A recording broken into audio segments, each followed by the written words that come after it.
দক্ষিণ Banashree model high school and কলেজে সহকারী শিক্ষিকা জামিলা বলছি। প্রিয় শিক্ষার্থীদের অনলাইন ক্লাসে সাদর আমন্ত্রণ জানাচ্ছি। প্রিয় শিক্ষার্থীরা, আশা করি সবাই ভালো আছো, আমিও ভালো আছি। আজকে আমরা অনলাইন ক্লাসে প্রথম শ্রেণীর বিষয় গণিত নিয়ে আলোচনা করব। শিক্ষার্থীরা, তোমাদের শিক্ষা উপকরণ বোর্ড কর্তৃক নির্ধারিত যে বইটি আছে গণিত বই, সেটি নিয়ে বসো। সেই সাথে তোমাদের খাতা, পেন্সিল, রাবার নিয়ে বসো। আশা করি সবাই বসেছো।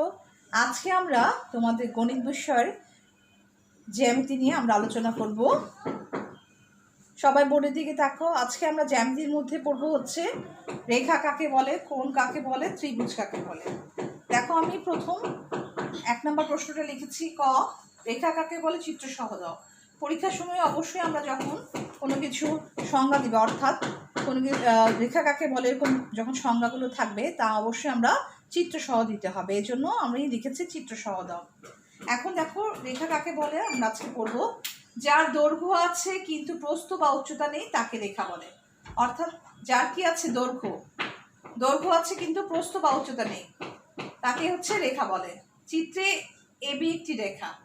তাহলে দেখো, যার দৈর্ঘ্য, এটা কি দৈর্ঘ্য আছে না, এই যে দৈর্ঘ্য, কিন্তু প্রস্থ আছে, উচ্চতা আছে, তাহলে প্রস্থ আর উচ্চতা নেই, তাকে কি বলছি, রেখা বলছি। যার দৈর্ঘ্য আছে কিন্তু প্রস্থ বা উচ্চতা নেই তাকে রেখা বলে। চিত্রে এবি একটি রেখা। এই যে এ আর বি হচ্ছে একটি রেখা। তাহলে এবি রেখা কি আছে, দৈর্ঘ্য আছে কিন্তু প্রস্থ বা উচ্চতা নেই, তাকে আমরা রেখা বলছি। আর চিত্রে আমরা দেখেছি এবি একটি রেখা। এখন প্রশ্ন খ দেখব, কোণ কাকে বলে, চিত্র সহ দাও। প্রিয় শিক্ষার্থীরা, একটা বিষয় খেয়াল করো, এখানে কোণ যে আমি বানানটা লিখেছি মূর্ধন্য ন হবে। সব সময় খেয়াল করবে যে কোণ বানানটাতে হচ্ছে মূর্ধন্য ন। আমরা যে কোণ বলছি কাকে বলে, সে বানানটা লিখতে গেলে অবশ্যই আমাকে মূর্ধন্য ন দিতে হবে, নয়তো আমরা বানান ভুলের জন্য আমার নাম্বার কেটে যাবে। এখন দেখো, আমরা পড়বো হচ্ছে কোণ কাকে বলে, চিত্র সহ দাও। দুটি সরল রেখা একটি বিন্দুতে মিলিত হয় তবে মিলিত স্থানকে কোণ বলে।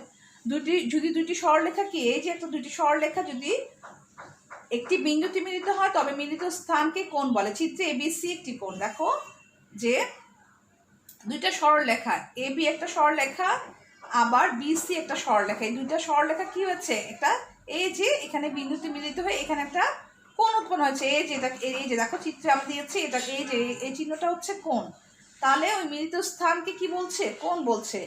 এই যে দুটো সরলরেখা আছে, এটা একটা নির্দিষ্ট বিন্দুতে মিলিত হয়েছে, মিলিত হয়ে এই স্থানে কি হয়েছে, একটা কোণ উৎপন্ন হয়েছে। তাহলে আমরা চিত্রে দেখতে পাচ্ছি কি, এ বি সি একটি হচ্ছে কোণ। তাহলে আবার পড়ি, যদি দুটি সরলরেখা একটি বিন্দুতে মিলিত হয় তবে মিলিত স্থানকে কোণ বলে। তাহলে কি, যদি দুইটি সরলরেখা একটি বিন্দুতে মিলিত হয় তবে মিলিত স্থানকে কোণ বলে। চিত্রে এবিসি একটি কোণ। তাহলে আমরা বুঝতে পেরেছি যে দুটো সরলরেখা যখন একটা নির্দিষ্ট একটা বিন্দুতে মিলিত হবে তখন কি হবে, সেখানে একটা কোণ উৎপন্ন হয়, অর্থাৎ সেই মিলিত স্থানকে আমরা কোণ বলছি। এখন দেখো, গ নম্বর প্রশ্ন আছে, ত্রিভুজ কাকে বলে, চিত্র সহ দাও। তিনটি রেখাংশ দ্বারা আবদ্ধ ক্ষেত্রকে ত্রিভুজ বলে। তিনটি রেখাংশ দ্বারা আবদ্ধ ক্ষেত্রকে কি বলছে, ত্রিভুজ বলছে। তার মানে তিনটি রেখাংশ, এই যে একটা রেখা, এটা একটা রেখা, এটা একটা রেখা, তিনটি রেখাংশ দ্বারা আবদ্ধ, অর্থাৎ আবদ্ধ হয়ে গেছে, সেইটাকেই কি বলছে, হচ্ছে ত্রিভুজ বলে। এই যে দেখো, এই তিনটা রেখাংশ কি হয়ে গেছে, আবদ্ধ হয়ে গেছে না, এটা তো বন্ধ হয়ে আছে, তাই না? তার মানে এই আবদ্ধ হয়ে গেছে তিনটি রেখাংশ, সেটাকেই হচ্ছে ত্রিভুজ বলছে। চিত্রে এবিসি একটি ত্রিভুজ। আমি এটা নিচে জায়গা নেই বলে আমি পাশে লিখেছি। প্রিয় শিক্ষার্থীরা, একটু খেয়াল করো, তিনটি রেখাংশ দ্বারা আবদ্ধ ক্ষেত্রকে ত্রিভুজ বলে। তার মানে এটা তিনটে রেখাংশ আবদ্ধ হয়ে কি হচ্ছে, একটা ক্ষেত্র তৈরি হচ্ছে, এবং এটাকে কি বলছি আমরা, ত্রিভুজ বলছি। তাহলে দেখো, তিনটি রেখাংশ দ্বারা আবদ্ধ ক্ষেত্রকে ত্রিভুজ বলে। এ বি সি একটি ত্রিভুজ। তার মানে চিত্রে আমরা কি দেখতে পাচ্ছি, এ বি সি একটি কি ত্রিভুজ। তাহলে আবার পড়ি চলো, যার রেখা কাকে বলে, চিত্র সহ দাও। যার দৈর্ঘ্য আছে কিন্তু প্রস্থ বা উচ্চতা নেই তাকে হচ্ছে রেখা বলে। চিত্রে এবিসি একটি রেখা। কোণ কাকে বলে, চিত্র সহ দাও। যদি দুটি সরলরেখা একটি বিন্দুতে মিলিত হয় তবে ও মিলিত স্থানকে কোণ বলে। চিত্রে এবিসি একটি কোণ। ঠিক আছে। ত্রিভুজ কাকে বলে, চিত্র সহ দাও। তিনটি রেখাংশ দ্বারা আবদ্ধ ক্ষেত্রকে ত্রিভুজ বলে। চিত্রে এবিসি একটি ত্রিভুজ।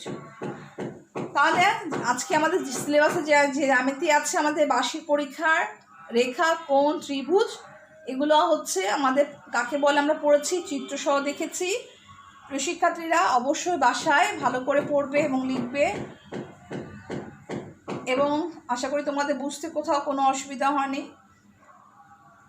বাসায় মনোযোগ দিয়ে পড়াশোনা করবে, আব্বু আম্মুর কথা শুনবে, বাসায় থাকবে, নিরাপদে থাকবে। খাওয়ার আগে এবং পরে কি করবে, অবশ্যই লিকুইড হ্যান্ড ওয়াশ দিয়ে হাত ধুবে। আমার সাথে অনলাইন ক্লাসে থাকার জন্য সবাইকে ধন্যবাদ।